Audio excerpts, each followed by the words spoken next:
आमच्या मुलांना शिक्षणाची संधी नाही, राहण्यासाठी हक्काचे घर नाही, नोकरीच्या संधी नाहीत. पिढ्यानपिढ्या आम्ही गावोगाव फिरून कला सादर करत जगतो, अशी हृदयस्पर्शीय भावना मारियावाले समाजातील एका महिलेने व्यक्त केली. आजही अनेक भटके विमुक्त कुटुंबे मूलभूत हक्कांपासून वंचित आहेत. शिक्षण, निवारा आणि रोजगार या मूलभूत गरजांसाठी त्यांचा संघर्ष सुरूच आहे.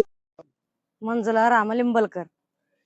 मग असं आम्ही भीक मागून गातोय, पण आमचं काय लोक सोय केलेलं नाही. आमचं पोरं शाले टाकलेत, पण आम्ही पदरचं भरून केलेत. आम्हाला शेती नाही, बाडी नाही, काय नाही. मग आम्हाला मागितल्याशिवाय काय पर्याय होणार. आमचं भटका दिवस होती, भटका दिवस म्हणजे असं भटकतच गेली. मग भटका दिवस म्हणजे भटकत गेली, पण आता लेकरांना शाले टाकलेला आहे. मग लेकरांना शाले टाकली, पण आता पोरं काही 12वी झालेत, काही 10वी झालेत, काय असं झालेत. मग आम्ही केलं शाला एवढी करून भीक मागून त्यांना खायला कस तर आणतोय. आता पोरं गेल्यात कुठं पोलीस भरतीमध्ये टाकल्यात. अजून काही पोरं 2-2, 3-3 वर्ष झाल्यात, अजून काही भरती नाही भरली त्यांचं. अजून आम्ही असं मागतच राहिले, अजून त्यांना भरतच राहिलेलं आहे. काय आम्हाला काय सोय केलं नाही. कोणी काय असं गरीब आहे म्हणून गरीबांना बाबा मदत करावा. मग गरीबांना काय नाही काय तर सोय कुठं करून द्यावा. आम्हाला जोगा नाही, काय नाही. मग पारगाव मध्ये गावठण होती सरकारी जोगा, ते सरकारी जोगामध्ये अर्धा गुंठा दिलेत. मग त्याच्यातच आहे. आमचा काय सोय नाही लागली, काय कुठं काय लागली नाही.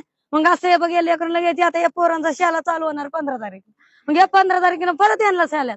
मग आम्ही एकटी एकटी फिरायचं, गुबू करायचं, रुपये मागायची, 2 रुपये मागायची, यांना दप्तर घेऊन द्यायची.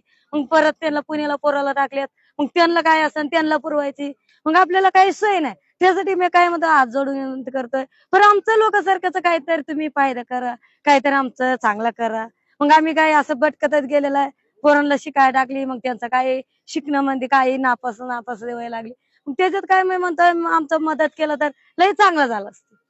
तुम्ही किती घर आहेत गावाला? तिथं पार आमचं 50-60 घर आहेत. कोणतं गाव आहे ती? पारगाव. पारगाव तालुका शिरूर. शिरूर तालुका नाही, दवंड तालुका, जिल्हा पुणे. किती 50 घर आहेत? 50 घर आहेत. पालातच येत ना ते? हा, ते सगळी पालामध्ये. आता आम्ही कुठं मागाय, कोणी मुंबईला गेलेत, कोणी पुण्याला गेलेत, कोणी बुमला गेलेत, कोणी परांड्याला गेलेत, कोणी शिरूरला आलेत. तुमचं असं नाव काय? माझं नाव मंजुला रामलिंबलकर. तुमचं? रवी. तुझं बाळा? कितवीला आहे तू? तुझं नाव? सनी. तुझं कितवीला आहे तू? 6वीला. 6वीला. तुम्ही शाळा शिकून हे करता सगळं? शाळा शिकवतोय, हे बी धंदा करतोय. आता शाळा शिकण्यासाठी त्याचं शिक्षण. मग असं आता शाळा आले जवळ, मग आमच्याकडे पैसे नाही.